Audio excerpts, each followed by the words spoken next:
Well students, good morning to you all. पिछले class में हम लोगों ने बात किया था Faraday's first law of electrolysis के बारे में, उसको डिस्क्राइब किया था और उससे रिलेटेड फॉर्मूला के बारे में हम लोगों ने डिस्कशन किया था।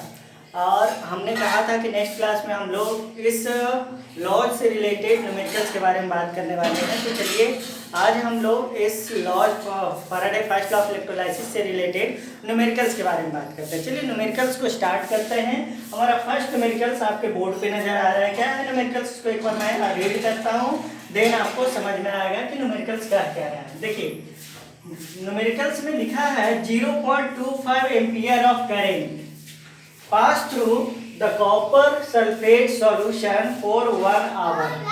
Then find the amount of copper deposited at cathode.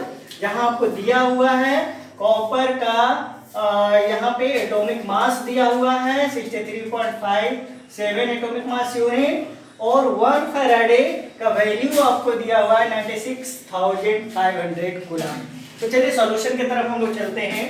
Solution में सबसे पहले आपको ध्यान क्या देना है कि जब भी आप किसी न्यूमेरिकल्स को पढ़ते हैं, न्यूमेरिकल्स को बनाने की कोशिश करते हैं, तो न्यूमेरिकल्स में जो जो डाटा आपके लिए दिया हुआ है सबसे पहले उसको एक्सट्रैक्ट करते हैं और उस डाटा के आधार पे आप न्यूमेरिकल्स को सॉल्व करने की कोशिश करते हैं। तो चलिए हम लोग सबसे पहले न्यूमेरिकल्स को रीड करते हैं, उसमें क्या क्या डाटा हम लोग एक्सट्रैक्ट कर सकते हैं। तो सबसे पहले यहाँ पर जो लाइन लिखा हुआ है उससे ये समझ में आ रहा है कि अमाउंट ऑफ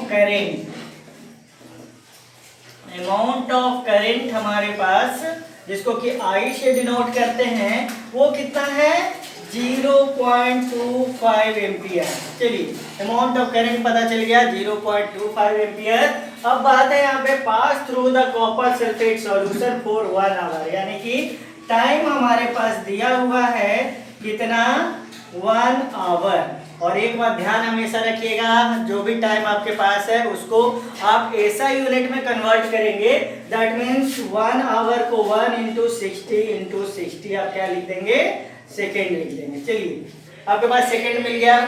अब इससे आपको क्या करना है, सबसे पहले अमाउंट ऑफ करेंट को आप लोग इसमें चार्ज इसका जो आपके पास चार्ज है उसको आप पता करेंगे। चार्ज को हम लोग डिनोट करते हैं Q से, और Q को फाइंड करने के लिए आपके पास फॉर्मूला होता है I × T, यानी कि इलेक्ट्रिक करंट किस टाइम में कितने देर तक रिलीज आउट किया गया है, पास्ट किया गया है, इसको हम लोग पता कर सकते हैं यहाँ पे चार्ज के माध्यम से। दैट मीन्स Q = हम यहाँ पे क्या लिख देंगे 0.25 multiply by 1 × 60 × 60।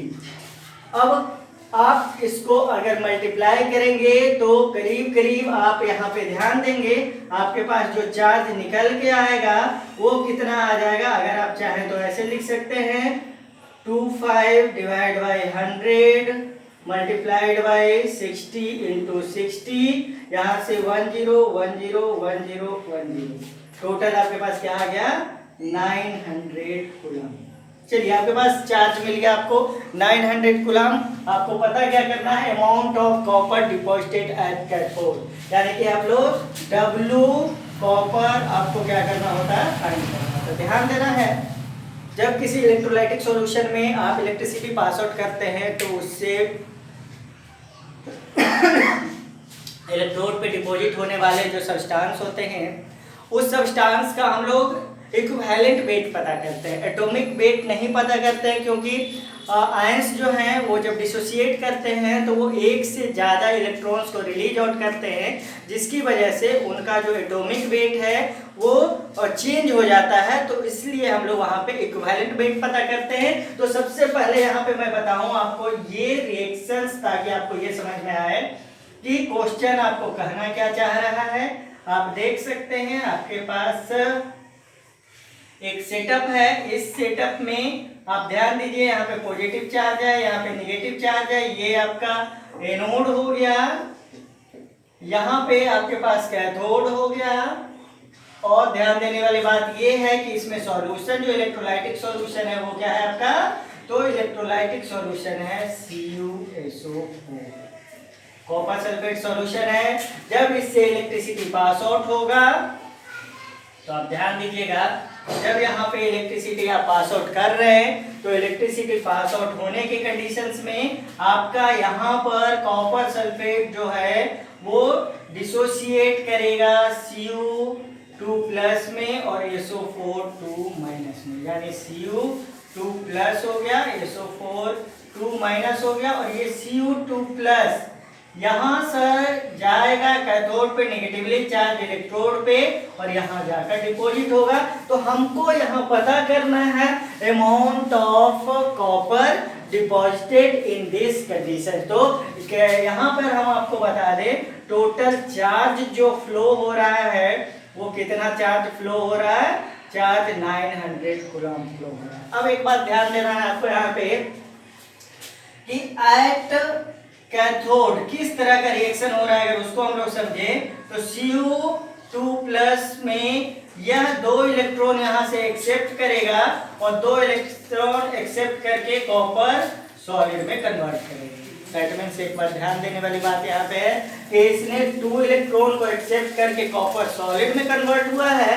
That means we can write that 1 mole copper +2 ion 2 mole copper electrons को एक्सेप्ट करके 1 मोल क्या बना रहा है, कॉपर बना रहा है। अब ध्यान देने वाली बात यह है कि यहाँ पर आप क्या कह सकते हैं कि 2 मोल इलेक्ट्रॉन से आप क्या फाइंड कर रहे हैं, 1 इक्विवेलेंट कॉपर। देखिए यहाँ पे हम इक्विवेलेंट की बात कर रहे हैं, इक्विवेलेंट क्या होता है उसके बारे में हम आपको बताएंगे। तो हमेशा आप यहाँ पे समझ लीजिए इक्विवेलेंट वेट के बारे में थोड़ा सा हम आपको हिंट देना चाहेंगे। इक्विवेलेंट वेट आपने पहले भी पढ़ा है, इसका फॉर्मूला ध्यान रखिए, एटॉमिक मास डिवाइड बाई आप क्या कर सकते हैं इसका वैलेंसी, और वैलेंसी किसी भी आयंस के ऊपर जो चार्ज प्रेजेंट होता है उसी को उसका वैलेंसी कहते हैं। तो आप ध्यान दीजिएगा इक्विवेलेंट वेट बराबर क्या हो जाएगा, यहाँ पे E अगर लिखे हम लोग इक्विवेलेंट वेट तो मास डिवाइड बाई क्या हो जाएगा आपके पास वैलेंसी।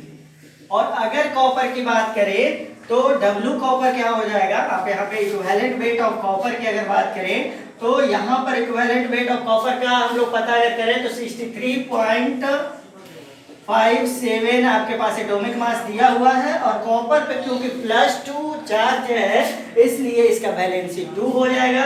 तो ये 2 से डिवाइड हो जाएगा, आपको क्या मिल गया 31.75। ये क्या मिल गया equivalent weight of copper. That means 2 mole और 2 mole 1 mole of electron is equal to, आपको पता होना चाहिए यहाँ पे मैं बताऊं आपको 1 मोल जो पहले भी हम लोगों ने बताया है of electron is equal to 1 faraday is equal to 96,500 coulomb. ये ध्यान में रखिएगा 1 mole of electron is always equal to 1 faraday और the value of 1 faraday is 96,500 coulomb. तो ये आपके पास मिल गया 96,500 कूलम। तो यहाँ से आप क्या लिख सकते हैं 2 into 96,500 कूलम के द्वारा 1 इक्विवेलेंट कॉपर का वैल्यू कितना हो गया 31.75। तो कहने का मतलब यार कि ये हो गया कि 2 into 96,500 कूलम अगर चार्ज यहाँ से फ्लो करे इस सॉल्यूशन में तो हमारे पास 31.75 ग्राम कॉपर यहाँ से रिलीज आउट होगा। अब बात यहाँ पे ध्यान दीजिए, अब यहाँ पे आप आइए कि that is 2 into 96,500 coulomb deposited 31.75 gram copper at cathode.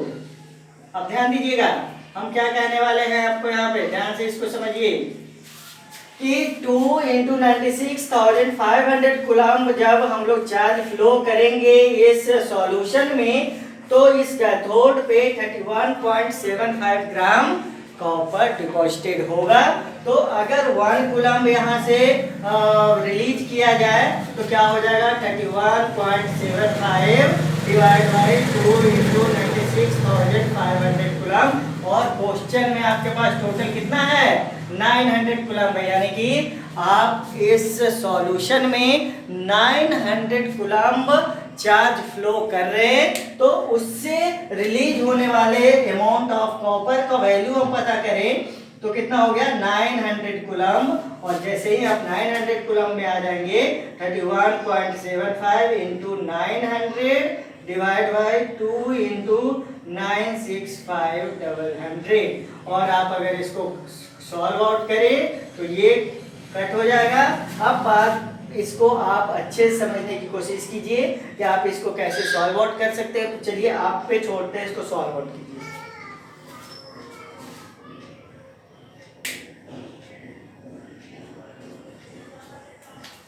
चलिए तो सॉल्व आउट करके आएगा आपका 0.296 ग्राम ऑफ कॉपर। तो कहने का मतलब ये हुआ कि अगर हम 0.25 एम्पियर करेंट 1 आवर तक कॉपर सल्फेट सॉल्यूशन से फ्लो करेंगे तो कैथोड पे हमारे पास कितना कॉपर रिलीज होगा ओनली 0.296 ग्राम ऑफ कॉपर।